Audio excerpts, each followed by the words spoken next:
Hi guys, welcome to NDTV Auto. If you find Toyota Innova Krista to be a little cheap for you and the likes of Velfire a little on the higher side, presenting the Kia Carnival, it makes a grand re-entry into the Indian market. The 4th generation model costs close to 64 lakh rupees ex-showroom. Yes, you heard it right. A whopping 64 lakh rupees is what Kia is asking for the full size MPV.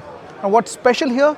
Let's deep dive and tell you more about the features, changes in the looks and exterior, and also how comfortable it is inside. If you find this video interesting, do stick around and subscribe to our YouTube channel. अब देखिए सबसे बड़ा जो change है इसके design में आया है, अब कंपनी इसे थोड़ा एसयूवी बनाने की कोशिश कर रही है.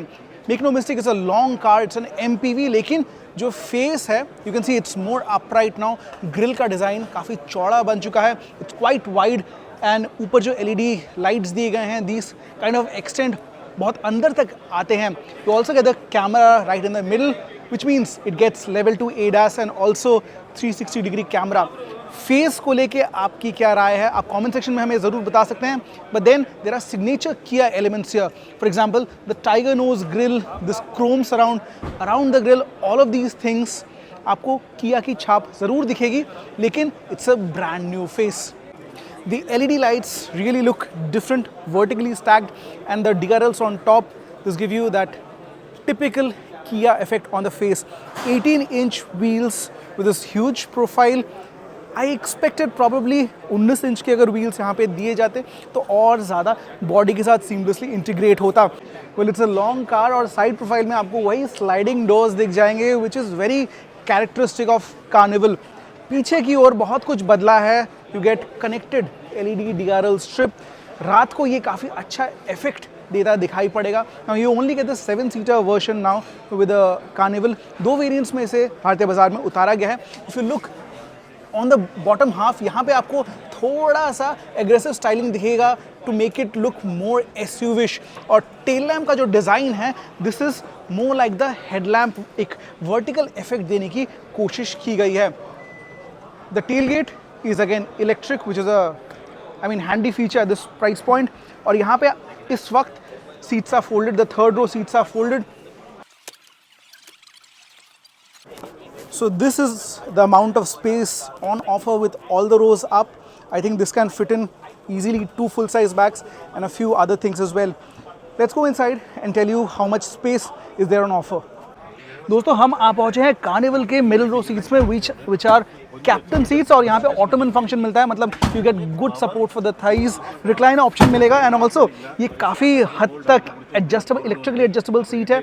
फ्रंट एंड रियर आप इलेक्ट्रिकली एडजस्ट कर सकते हैं and also sideways you can move with these manual keys. यहाँ पे फीचर्स की बात करें तो you get dual pane sunroof, यहाँ पे डेडिकेटेड AC वेंट्स दिए गए हैं. You get armrests and seats are really comfortable out here. If you are looking for a proper people's mover, Carnival is right on top. ये एक ऐसा space है जो अगर आप 5 फुट 7 इंच से ज़्यादा हैं तो you will not find any discomfort here. It is really spacious. मतलब बहुत सी मिड साइज SUVs में इतना स्पेस मिडिल रो में आता है. मैं आराम से मेरे पैरों को मूव अराउंड कर सकता हूँ. हेडरूम की भी दिक्कत नहीं है. यहाँ पे दोनों साइड क्वार्टर ग्लास दिया गया है which means light intake cabin के अंदर अच्छा होगा. Also you get nice amount of cubby holes in the third row. Dedicated AC vents भी दिए गए हैं, लाइट्स भी रखे गए हैं, एडजस्टेबल हेडरेस्ट भी दिया गया है and you can fit in 3 people with a little bit of squeeze. देखिए 4th जनरेशन मॉडल है लेकिन इंजन में कोई चेंजेस नहीं हुए हैं. वही 2.2 लीटर का डीजल इंजन 8 स्पीड ऑटोमेटिक के साथ बनाता है, लगभग 193 PS और 440 न्यूटन का peak torque. Still a front wheel drive car. So power torque के हिसाब से, इंजन के हिसाब से चेंजेस नहीं हैं. चेंजेस किए गए हैं इसकी सेफ्टी में और लेवल 2 ADAS अब आ चुका है इस गाड़ी के साथ. ऑल्सो अदर स्ट्रक्चरल चेंजेस भी किए गए हैं जिससे के हिसाब से कंपनी बोल रही है this is a more firmer, more rigid car than before. What has changed is the front dashboard layout. Lot of soft touch material. यहाँ पे आपको प्रीमियम फिनिश दिख जाएगा. ब्रश्ड एल्युमिनियम इंसर्ट्स दिए गए हैं. There is also a gloss black panel right through the middle, लेकिन ये थोड़ा सा ये फिंगरप्रिंट्स अट्रैक्ट करेगा. In the long run you have to brush it off time and again.